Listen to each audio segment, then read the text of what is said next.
Welcome back, everybody. We have a very special guest with us today, Dr. Paul Magarelli, REI, the director of Kindbody in Denver, Colorado. He is here to share with us his approach to integrative medicine and how he is the co-founder of the CMAP protocol, which is an integrative approach to fertility. Welcome to the podcast, Dr. Mag. Thank you so much, Christine. I sure appreciate it. Thanks for inviting me. So for all the listeners, Dr. Magarelli is so involved in the community and pushing forward an effective and supportive integrative approach. And so I'm going to start off by asking Dr. Mag about his background and how he started, doing a more integrative approach. Well, again, thanks for letting me share my story. It's a fairly circuitous story, and I think I got here the best way I could, which was I started as a researcher. My master's and PhD is in marine animal reproduction, so that's where I got my taste for understanding the biology of reproduction. Didn't find it as challenging as I needed, so I went into medicine, but I went into medicine in the area of reproductive medicine, of course. During that time of my training, I was introduced by Dianne Cridennda, who's the C in the CMAP protocol. She introduced herself to me and said, "Hey, I think acupuncture can help our patients." Now, this is back in early 2000s. And so I said, "Thank you very much." I said, I'm fine, and no, thank you. Essentially, at that time, we didn't know whether acupuncture would hurt or harm. We had no idea. So I said, I will do this, which is, if you have research papers, because I'm very much a research-oriented physician, scientist, I said, happy to review them. Well, didn't know her determination. So periodically, month by month, she would drop off these research protocols and I'd read them. And then at some point, I had about 5 patients that I was struggling. I couldn't help. So I said, you know what, guys, don't know much about acupuncture, but why don't you go see this young lady? She's very passionate about fertility. And I sent the 5 of them, and 3 of them, she got pregnant without my help, which is, of course, not a great thing because I want to be in charge. And one of them, she was able to get pregnant twice, and I mean deliver, not just pregnant, but deliver. And I said, okay, this is a little interesting for me, or challenging.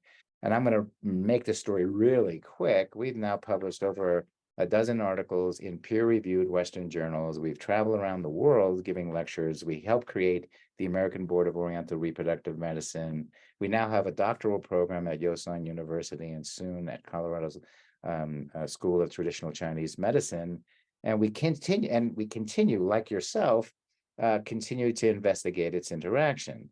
The interaction was, the harder it was for a patient to get pregnant, the more likely that patient would get help from traditional Chinese medicine. We have a lot to learn from you. One of the reasons why Dianne was so successful with me is she had 23 years as a radiology technician. She worked with not really nice doctors sometimes. And so she knew how to communicate with them. If someone came to me and said, oh, I want to, fix the Shen, and there's some, there's meridian, and I would look at them and go, bye. Whereas, bye. I mean, there's nothing in that for me because I don't even know what you're talking about. Because it's so honest. Like several of the things you have said are so honest. Like, the first thing, which I think is really important, is you were going to prove or have the proof that this was valuable before, and that they would be in good hands before you would recommend it. So I think that part is really important. And then also, knowing how to communicate with the population. I have more of my patients don't want to hear any Chinese medicine lingo. They don't understand it. It's not something we have been trained in. We want to hear it from a Western scientific paradigm, right? Sure. This is what not only the physicians want to hear, but mostly the patients do too. Like they will ask, what does acupuncture do? And they don't want to hear, oh, it removes blockages in your meridians. They want to hear it increases blood circulation, it alters, like serum cortisol levels, et cetera, et cetera. Exactly. Which brings me to, what have you found to be in your research the most notable effects of acupuncture on hormones and reproductive health? Okay.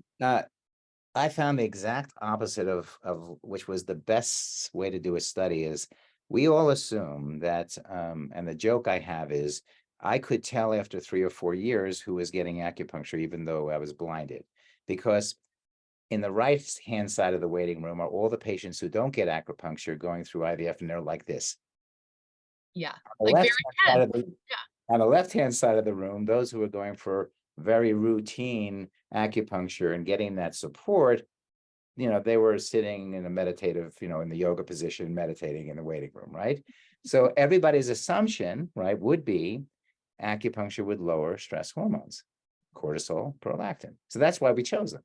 Mhm. Let's see if that's true. We know it works, and I can go into that. We know what to do to get it to work and how many treatments you need to make it work.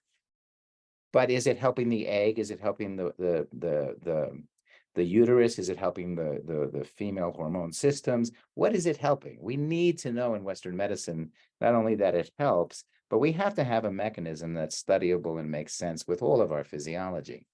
So the study was to look at the impact of a protocol, the CMAP protocol, which is the Cridennda Magarelli acupuncture protocol, and see how it changes cortisol and prolactin, because those are two stress hormones that females show in many, many studies. So when we got the results back, we got the exact opposite.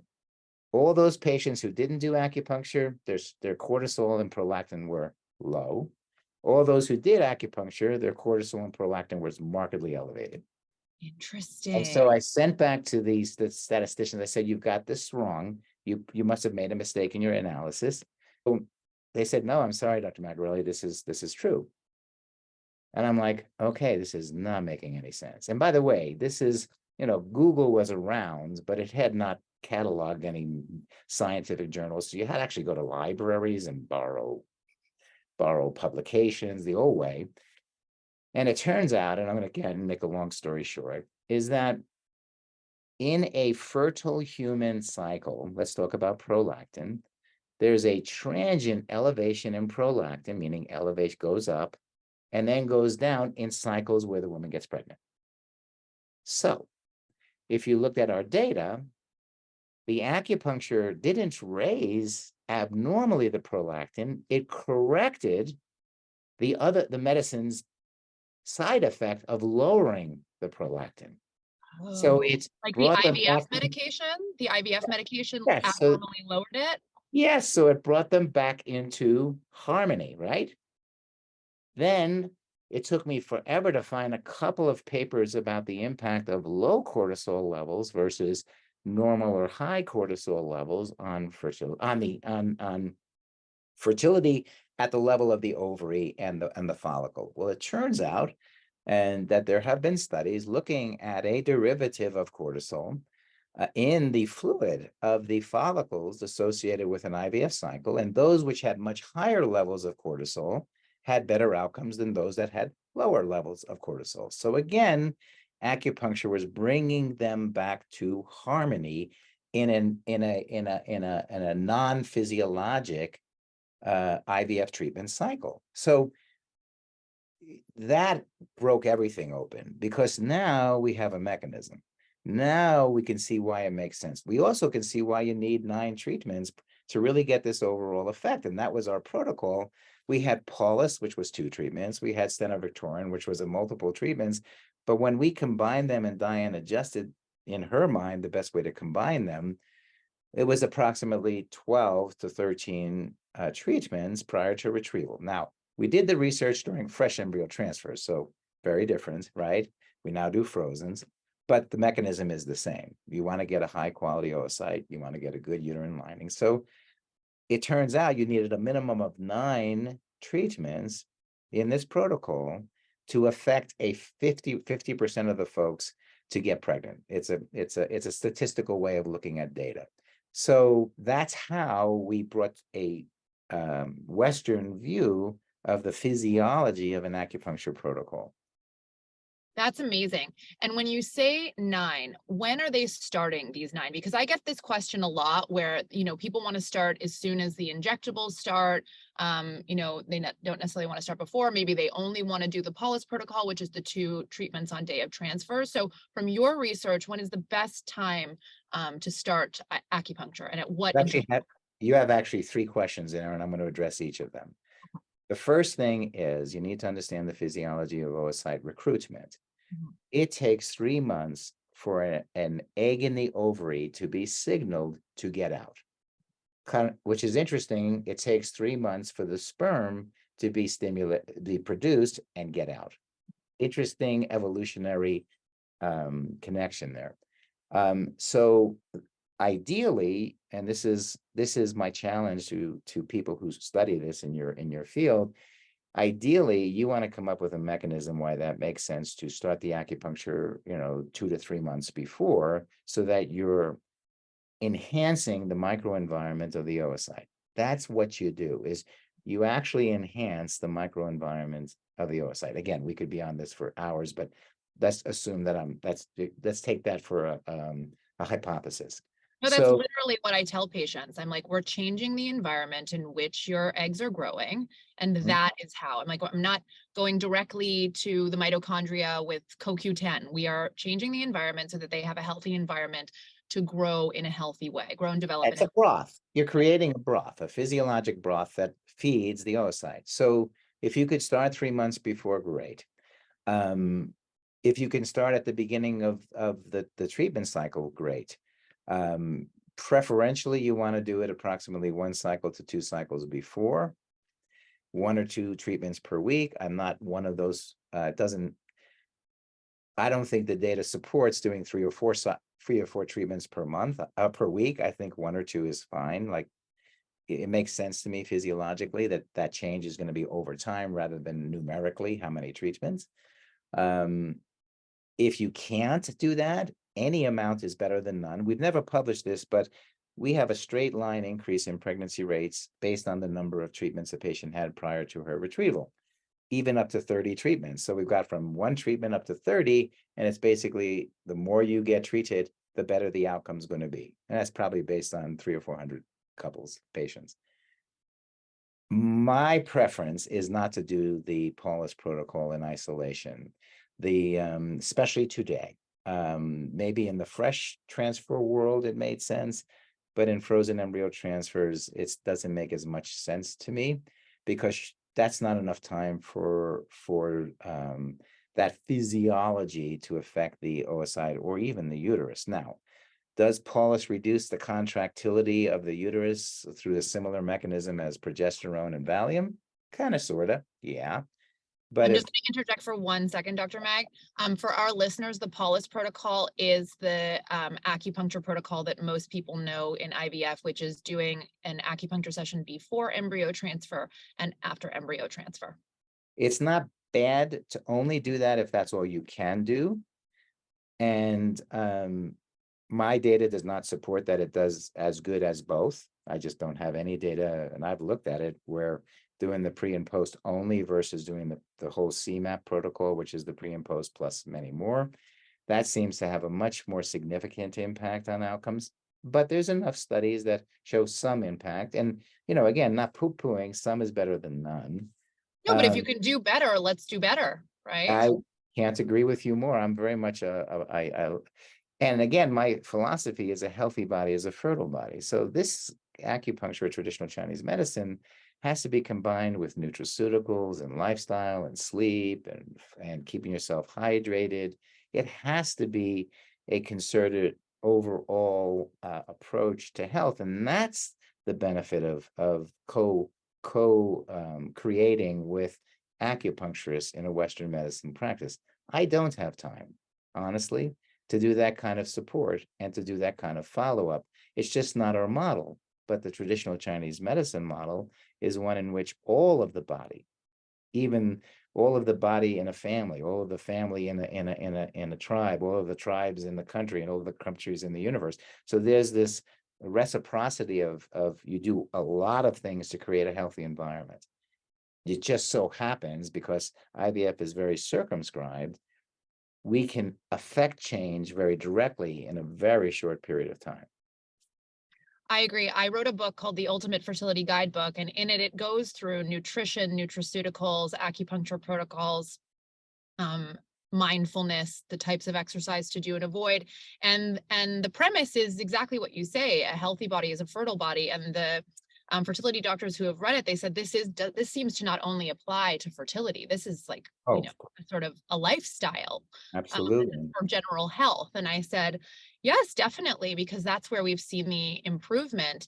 And so it's nice to hear from somebody in your profession that you see a difference. And I'm interested in more research in that area of, creating a different environment through lifestyle changes, through the whole kind of lifestyle overhaul, in addition to incorporating the strengths of natural medicine to get better results with your very amazing conventional treatment.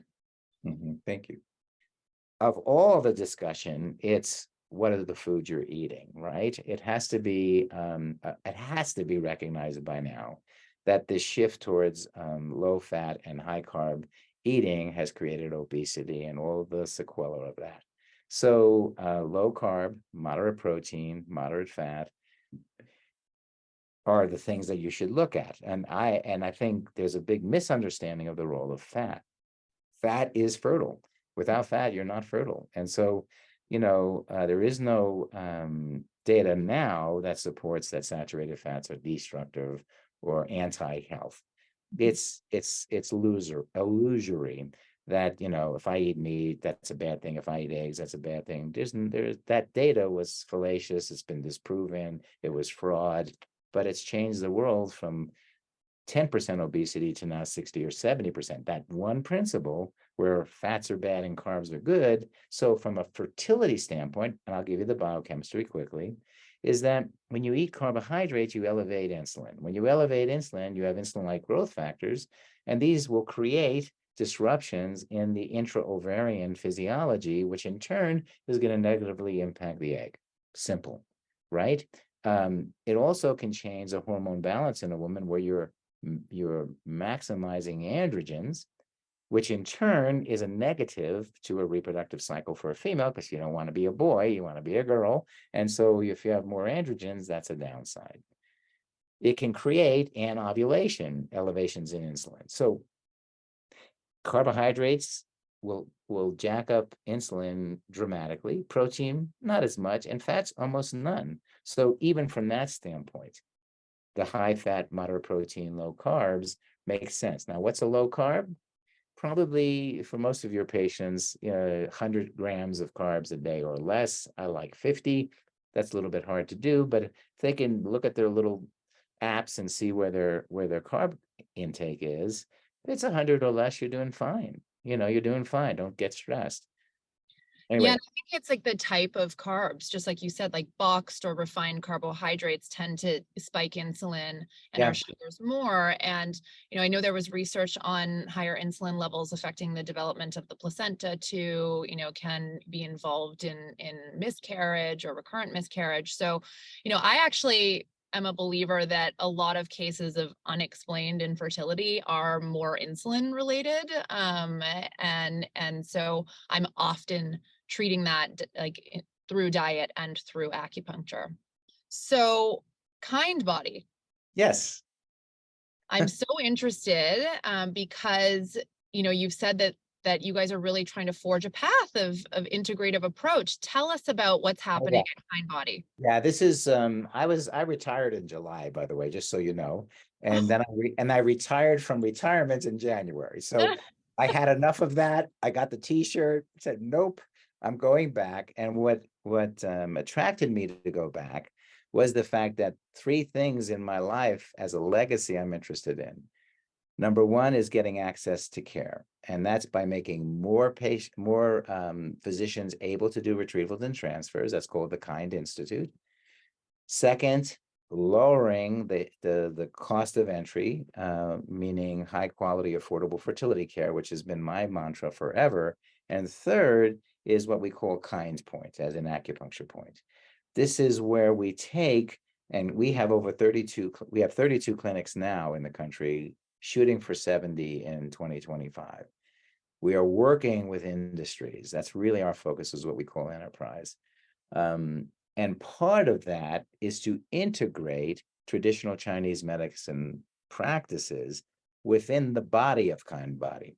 My data and many other folks' data say that folks will use less medications, will have better outcomes, We'll have fewer miscarriages, fewer multiples, which is a good thing, although patients always want twins, but it's a good thing, and more take-home babies without adding, the medications and more treatments. So if I can change what is in the United States a 3 IVF cycle process to get a baby, nobody talks about that, to a 2 IVF cycle and save that patient one whole IVF cycle with medications and everything, and they get a pregnancy rate that's equivalent to someone doing 3, that's a huge savings, 33%. Yeah, we're lowering the cost in general if you put it that way, because say somebody doesn't have good insurance coverage and they're paying out of pocket. Medications are very expensive. So you're saying potentially lower medications, less money there. One less cycle, that's big money there, right? And then, when people are concerned about the cost of adding acupuncture or changing diet to organic, less processed food, if you put it in those terms where you're like, you're going to be saving tens of thousands of dollars, Yeah. then, maybe like a few hundred is a big Yeah. deal. People get stuck with the price of entrance versus the value of the price. And so it seems onerous when you're doing IVF that the costs are so high. So therefore, why would I add another cost? Well, it's because your impression, and this is just it's an urban myth, is that if you do IVF, you get a baby. And it's only 40% chance in the best of circumstances, although every IVF center will say mine is 90%, but the national data is 40%, but mine is 90. No, yours is 40, like everybody else's, because we have regulations. It's 40. It's just, it is. And so that means it's 2.8 times to make a baby 100% of the time, which we never do. So if we can say, okay, cutting back on the medications, cutting back on a cycle overall. Now, we don't know if it's going to help you, but we know population-wise, it's going to help 33% of the population pay less. Now, when we looked at the data, Dianne and I, back in the early 2000s, it was an approximately $15 million savings per year. I would say today it's probably about $60 million in excessive cycles that would not necessarily need to be done if they had integrated with a traditional Chinese medicine, a board member, doctoral student path kind of thing.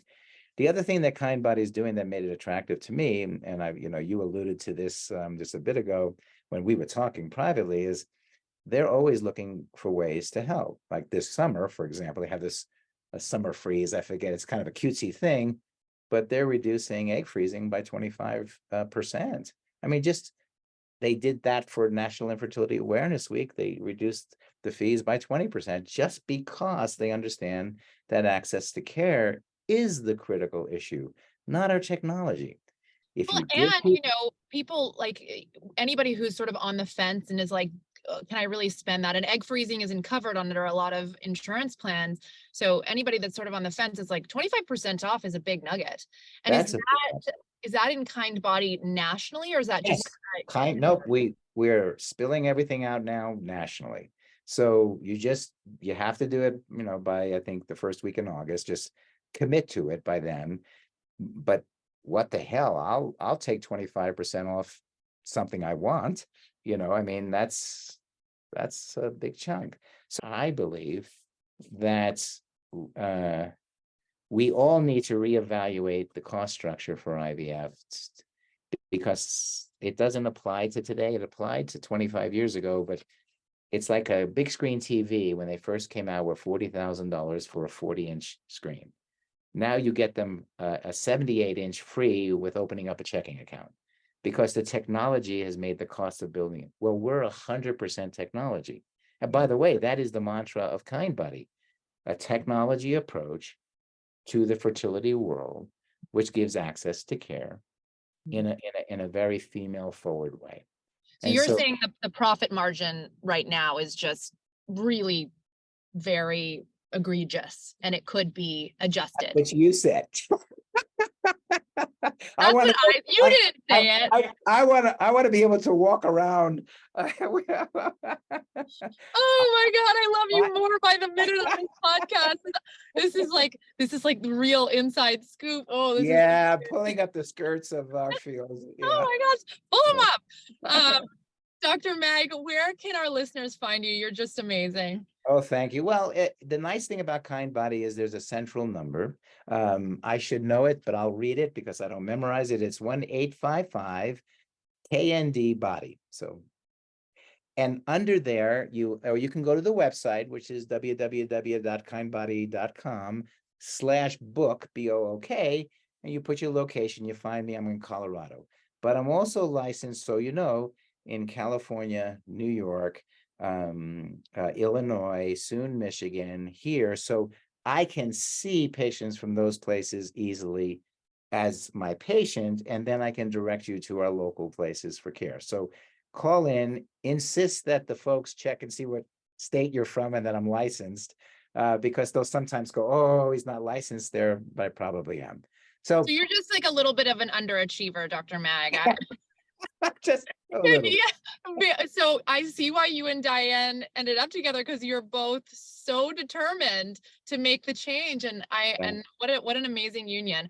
Well, listeners, I highly recommend reaching out to Dr. Mag, to Kindbody, and consulting him if you are looking for a more integrative approach. And it sounds like he can at least do virtual consults from afar. And, just to gain insight and hear this from a more evidence-based perspective, which you might not always get from people in my profession. However, if you do consult somebody in my profession as a doctor of Chinese medicine, you may want to go to aborm.org, which is the American Board of Oriental Reproductive Medicine, which Dr. Mag and Dianne have worked hard to create and to elevate over the years. Thank you. Dr. Mag, thank you so much. It was a great session. It was for me too, Christine, and I'll be happy to come on anytime. Oh, I'm having you back for sure. Okay. Thanks, everybody. Bye-bye.